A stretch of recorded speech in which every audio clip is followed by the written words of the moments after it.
Hello শখের মানুষজন, তোমাদের জন্য সুন্দর ভিডিও নিয়ে আসলাম। মজার মজার খাবারের চলে এসেছিলাম শনি এক রাতে সূর্য বানুর শর্মা খেতে সূর্যের মতো।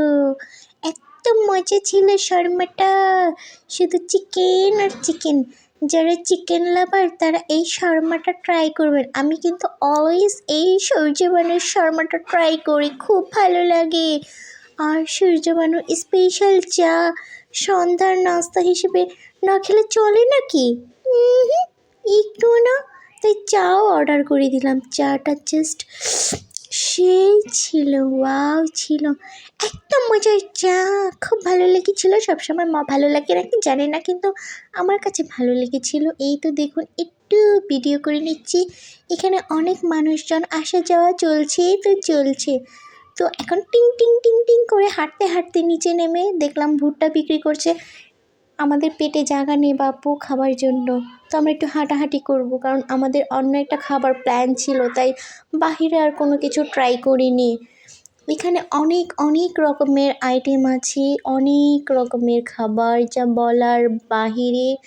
আপনারা শনি একরা যারা আসেন তারা জানেন, এত জমজমাট সন্ধ্যা, কি বলবো, এত ভালো লাগে। ঝিলমিল বেলুনটা দেখে খুব ইচ্ছে করছিল নেই, কিন্তু পরে মনে পড়লো আমি তো এক বাচ্চার মা হয়ে গিয়েছি। দেখুন কি সুন্দর ফলের ঝুড়ি, এত ভালো লাগে। আমার খুব স্বপ্ন আমার সংসারটা এত কিছু দিয়ে সুন্দর করে সাজিয়ে রাখবো। ইনশাল্লাহ হবে হবে ইনশাল্লাহ। যাই হোক, দেখুন এখানে প্রচুর মানুষ। আমরা ইউনিক ফ্লেভারে চলে আসলাম খানা পিনা করতে। তাদের এই আইটেমগুলো কিন্তু বেশ ভালো লেগেছিল। আপনার ফ্যামিলি ফ্রেন্ড সবাই মিলে একসাথে আড্ডা দিতে পারেন, মজাদার মজাদার শনি একরার খাবার খেতে পারেন, যে কোনো জায়গায় যে কোনো প্লেসে, অসাধারণ লাগবে। তো আমরা ইউনিক ফ্লেভারে গিয়েছিলাম, আলহামদুলিল্লাহ ভালোই লেগেছে। সব কিছু মিলিয়ে দিনটা খুব খুব সুন্দর কেটেছে। আপনারাও এরকম সুন্দর দিন উপভোগ করতে ঘুরুন ফিরুন, সময় কাটান। আলহামদুলিল্লাহ, আল্লাহ হাফেজ।